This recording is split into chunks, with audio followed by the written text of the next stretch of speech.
Hey traders, what's going on? Jamie Saettele here. Happy December. It is December 1st, 2021.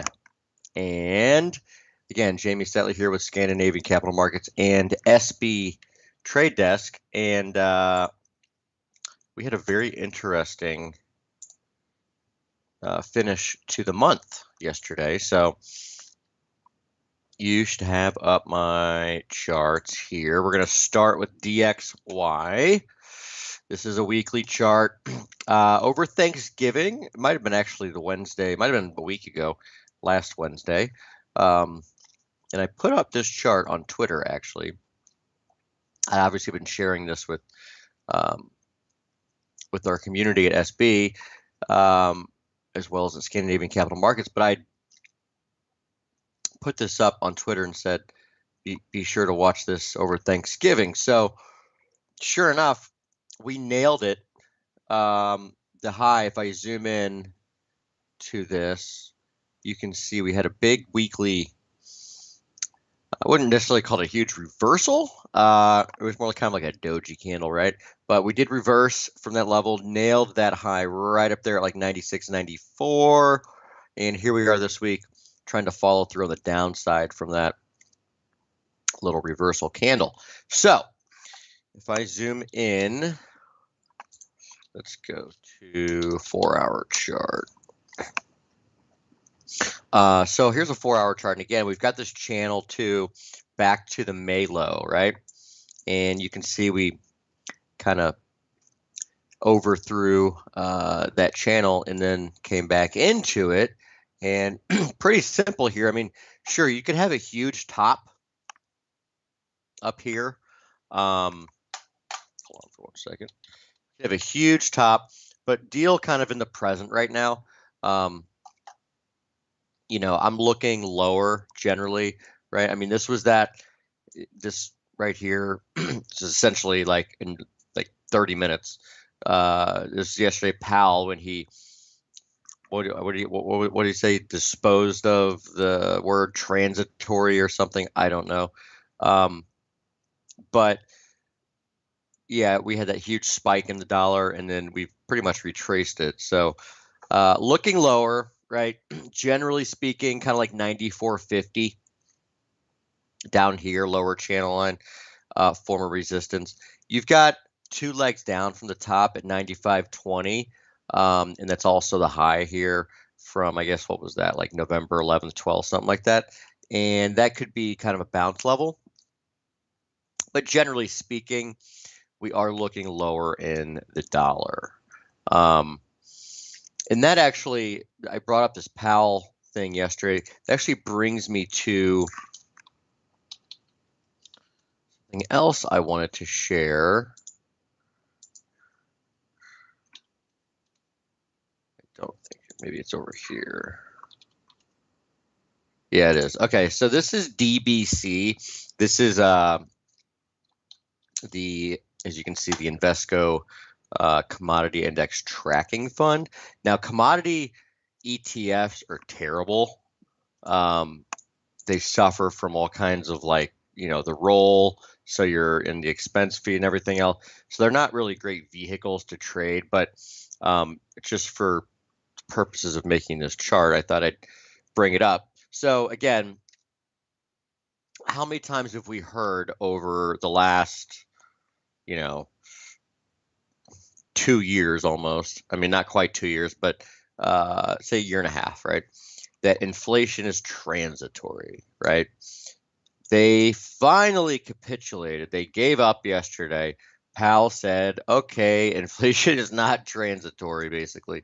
And it's kind of funny, right? So he says it just as this is rolling over. And again, this is commodities.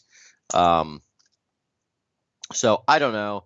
My whole point of this isn't like a trade idea or anything. My whole point of this whole thing is, if this evidence here, right? They've been saying inflation is transitory, and it's not transitory. They finally gave up, right? They kind of like bought top tick, if you will, almost. Would be kind of an analogy to make with the trade. Is why would you trade on what Powell says, right? Basically, he was like shorting this the whole way, and now he finally gave in and bought is kind of the way to think about it. Again, not a trade idea here. I'm just saying, like, there's no need to listen to what Jerome Powell or any of these clowns at the Fed say for your idea generation for your trades. That's all.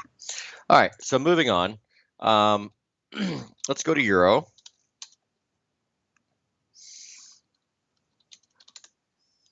All right, this is commodity worksheet. Here we go. Okay, let's go to Euro dollar. All right, so remember that trend line from the blue one here, okay?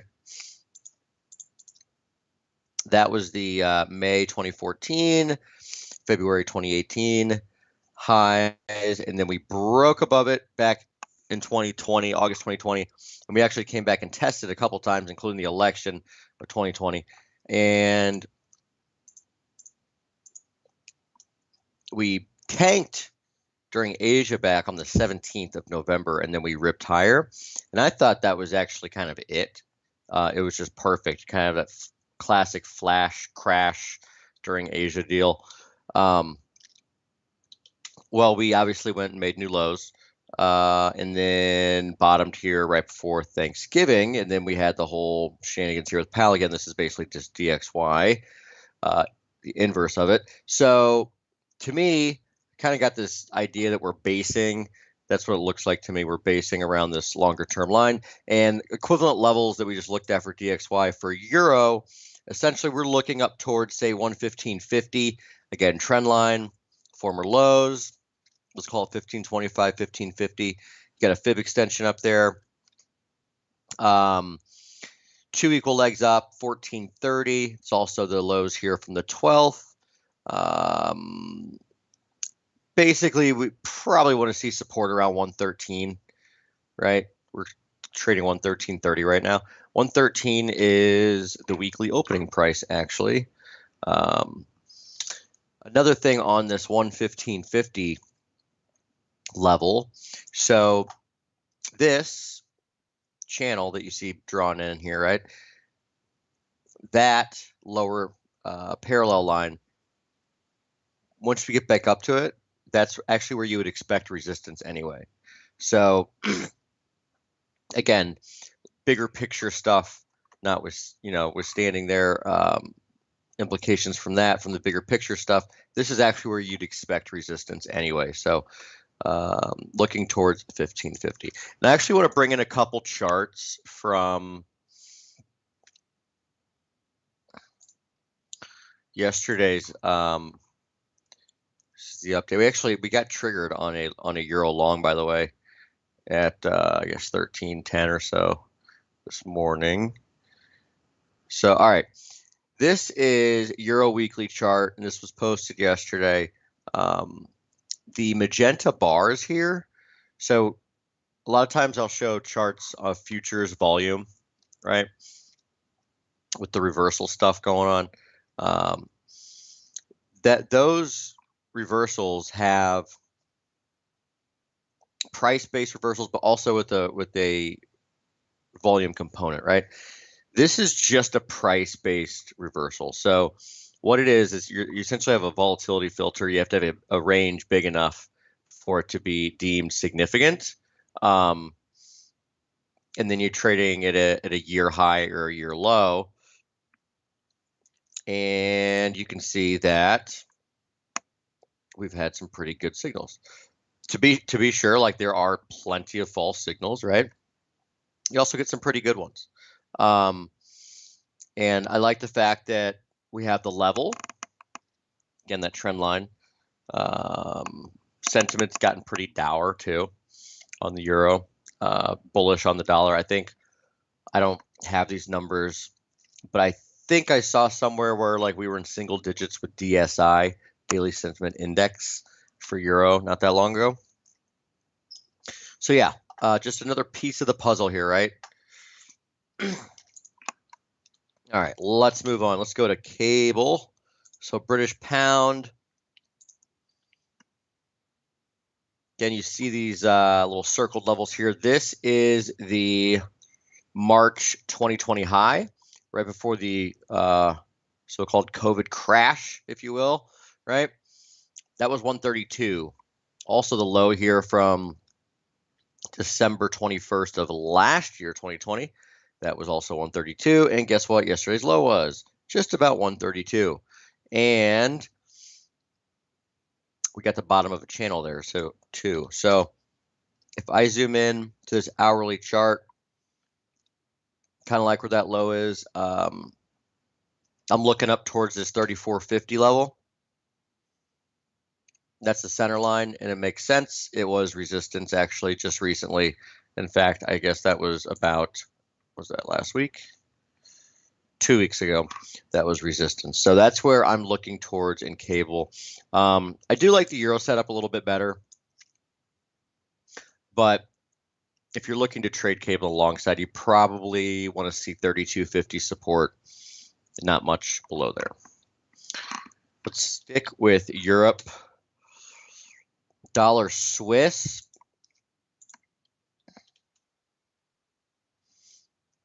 So first off, if I scroll out here in this daily chart, look where we failed. This is a trend line back to 2019. We've been tracking this throughout these webinars, and I've been kind of saying to look at dollar Swiss as a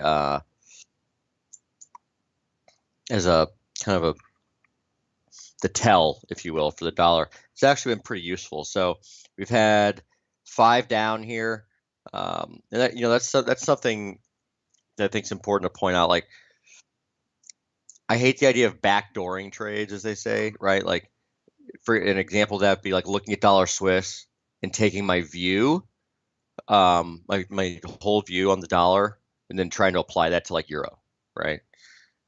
If I'm trading euro, I need to be looking at euro. However, it does help as far as confidence in kind of the view, at least for me, and what I'm seeing, if there's like real clarity there. So a real clear pattern. And dollar Swiss has been showing that, right? At least with the levels. Like, for example, like turning bullish dollar, generally back here in November was a pretty good idea when you were at the support level, right? By the same token, getting bearish when you're at resistance up here, like we had really clean levels. We haven't really had super clean levels in other dollar pairs. So at least for me, again, everyone's different, but we've got a real clean pattern here. So we've got 5 waves down in dollar Swiss from that November 24th high. Again, that was a week ago, and this huge spike that we had yesterday. I mean, that might be it. Frankly, that could be it for dollar Swiss as far as the correction's concerned. Again, we got pretty close to the former 4th wave high, which is where you would be thinking, for resistance anyway. If we do, get another rip higher, then 92.70, 90 is going to be the level where you want to pay attention to for resistance. But yeah, pretty clean patterns in dollar Swiss. Okay, dollar Swedish krona. Again, more evidence that maybe the dollar has indeed turned. We hit our target in dollar SEK, and that target was the high from the 2020 September high, and it was the full width channel extension of this little flag right here, if you want to call it that.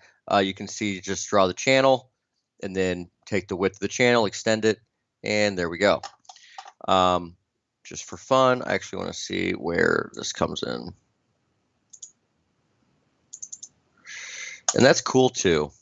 So that's the old median line. That's what I thought right there. So yeah, looking lower in dollar SEK. Dollar Krona, also great resistance. Again, median line, reversal candles from old highs after taking them out. Again, looks to me very, I wouldn't say this looks bearish, but it looks, this is kind of up against the wall, if you will. So I'm looking lower. All right, let's go to Aussie, Kiwi, CAD. All right, so Aussie and Kiwi are just getting into gigantic levels. We haven't quite gotten there. I hope we do, because I'd like to take a stab at them a little bit lower. Here's Aussie. You can see if I draw in a fib from the March 2020 low, that is going to be, that 38.2 is 70.50. Okay. Hold on here.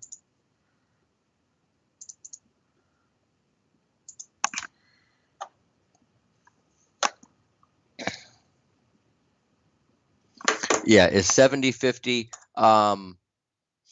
You've also got the high from December 2019, and that's going to come in at, I think that's like 70.30 or something like that. And then, of course, you've got the lows from November of 2020 at 69.90. So you've got a nice range, tight range there of 69.90 to 70.50. And yesterday's low was 70.60, 10 pips above the top of that range. Good enough for government work. So I'm paying very close attention to Aussie here. And yeah, I would love one more stab lower. Again, don't forget, we've got NFP coming up on Friday. And sometimes you get, I thought we had it last month, but we didn't. It threw me for a loop.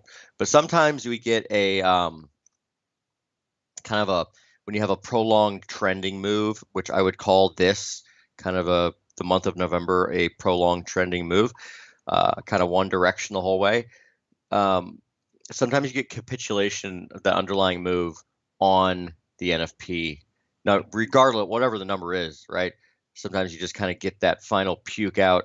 In this case, a puke out in a lasting low. Something to think about, especially with these commodity currencies. So again, 69.90 to 70.50, huge level for Aussie. Pay attention to that. Kiwi, very similar. Okay, there's that December 2019 high, and that's going to be 67.56. 38.2 retrace of the move from 2020 is 67. So again, here working with a nice tight range of 67 to 67.50, and again looking for that kind of final low there. And then you can draw these lows off, or this line off these lows from March and August, and that's going to get you down close to the bottom of the range around 67. So again, same idea here, same, as Aussie is kind of thinking one more maybe stab at the lows and then pay attention. All right, dollar CAD. One, I have a target for dollar CAD at 32.30. Dollar CAD's kind of not making a whole lot of sense to me right now, so I'm not really trading it. However, on a shorter term basis, I talk about this a lot, this little trick that we like to use. So it is daily or weekly for that matter, reversal resistance, or support, in this case resistance. So take the high day of the move, right? In this case, that would be August 20th, and draw a line on the close. Throw it across 28.23. That's where we went a little bit above it, like 15 pips, but it gets you a good estimate for resistance, and it works a lot. You'd be shocked. So yeah, I'm thinking that maybe we try to pull back here, but I don't have like a setup for this. Not a lot of confidence in this at this point. I guess if this looks like it'd be a trend line, doesn't it? It is. So yeah, if you want to trade this, the only way to do it would probably be something like this, right? So you need to break, and then you'd want to sell it on a back test, right? So again, resistance, but just no setup for entry yet. if we do end up coming off, if we do break this little trend line here, then I would say that 125-ish is probably a pretty good spot for support. Again, low here, right? It's been a good level all year. June high here, and I think it's the 618 as well. Just kind of looks like it, doesn't it? And it is. Look at that. 618, 125. So yeah, if we break here, look for 125. Okay, let's go to dollar yen. All right, so dollar yen, we talked about this last week as well, right before the Thanksgiving holiday. And I do remember pointing out the importance of the 115.50s because it's a 618 retrace of that move from 2015 down to 2016. And guess what? We printed 115.52 and then fell out of bed. So, yeah, that is. On here.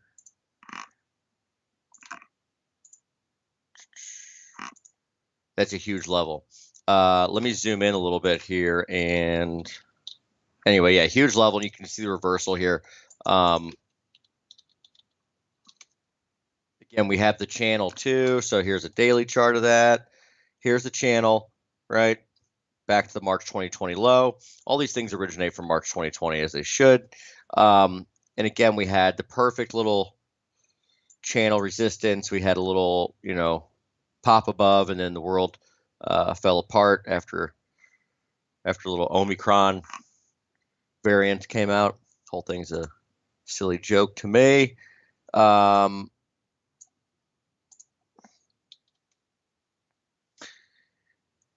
don't know.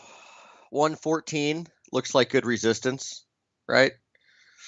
That's the 200 period average on this 4-hour chart, and that was support throughout November. So, look for more support to provide resistance. 114, you got natural resistance up there anyway. And 112.20s is going to be a bounce level potentially. That is the high from back here. Feb 2020. It's also this parallel within this channel that was former resistance, right? So you got two good levels there, 112.20, 114 to potentially play around with the potential, mind you, for a much bigger top. And that's what I was going to show you here. This is from yesterday as well. So remember that price-based reversal weekly stuff I showed you with Euro. Here's the same thing for yen. So we had that reversal for dollar yen, and you can see this is going back over a decade. You can see the reversals that we've had for dollar yen. Again, some pretty darn good ones.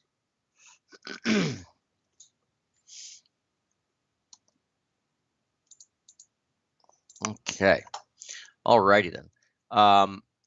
Great time, real quick, for me to cut in and make a little announcement. So, as you know, we are looking for profitable traders at Scandinavian Capital Markets. We've just launched a new version of our prop trading program. So check it out. We are funding up to $1 million, given that you pass our assessment. There's more information about this. Check out the YouTube channel, and we'll have more information coming out about this prop trading program on our YouTube channel. No monthly fees, no time constraints, just trade and get funded. That's simple. Again, there is an assessment. You need to pass it in order to get funded, of course. But check it out and start your pathway to becoming a money manager. Go to scandinavianmarkets.com/getfunded. All right. So check it out. All right, let's move on. Let's take a quick look at, the crypto space. So we held big time here, this trend line for Ethereum. Look at that. I think it's pretty safe to say where the your line in the sand is for Ethereum, right? I mean, this trend line is something special. I mean, this is like technical trader's dream right here. So again, it's no reason to fade this unless you break down, okay? I will say that you have possible resistance more or less here. You can see the parallel within this channel, okay? Kind of crossing from lows here and all that good stuff. And obviously the natural high up here from November 10th is going to be 48.69. But again, the trend is higher until this gets broken. And if it gets broken, watch out because it's a very well-defined trend line. All right, Bitcoin.